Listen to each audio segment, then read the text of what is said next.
Alors, présentez-vous. Donc voilà, moi je me présente, c'est Dr Kabou, Evrard Kabou plus précisément. Je suis le médecin-chef du district sanitaire de Sarou.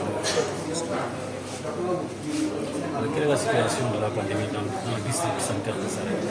Bon, dans le district, Dieu merci, on n'a pas encore enregistré de cas positifs. Mais comme vous le savez tous, on a eu 4 alertes. On a eu 4 alertes. La première, c'était dans la compagnie minière de Sabadola, où il y a un expatrié qui était venu avec des signes pulmonaires, avec une toux, une douleur thoracique et une fébricule. Il n'y avait pas véritablement une fièvre. On l'avait prélevé, on a envoyé à Dakar, et le résultat est revenu négatif. Depuis lors, on a eu 3 alertes.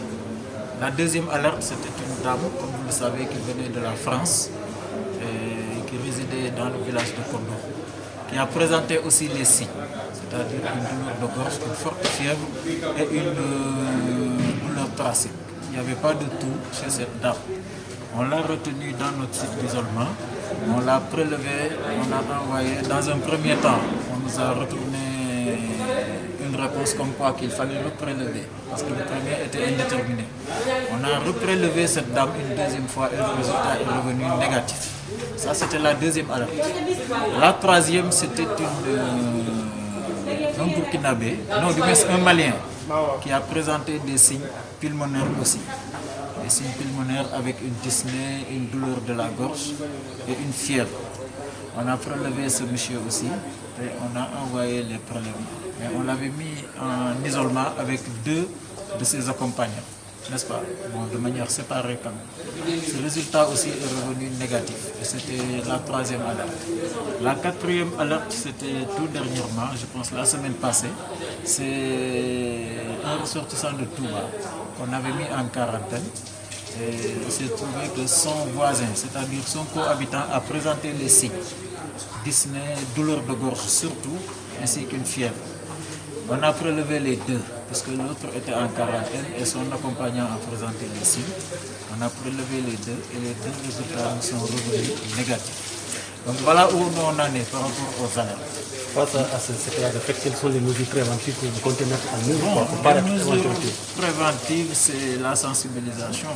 La sensibilisation, la mise à la disposition des populations, du savon et du gel, de l'eau de javel.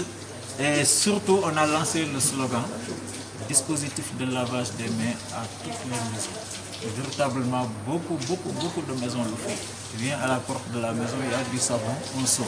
Et les gens font même le dispositif Tipitap, je ne sais pas si vous connaissez. Tipitap, oui. Que chaque personne à l'entrée de la maison, tu te laves les mains avant d'entrer. N'est-ce pas? Pas dans toutes les concessions, mais quand même dans beaucoup de concessions, ça a été respecté.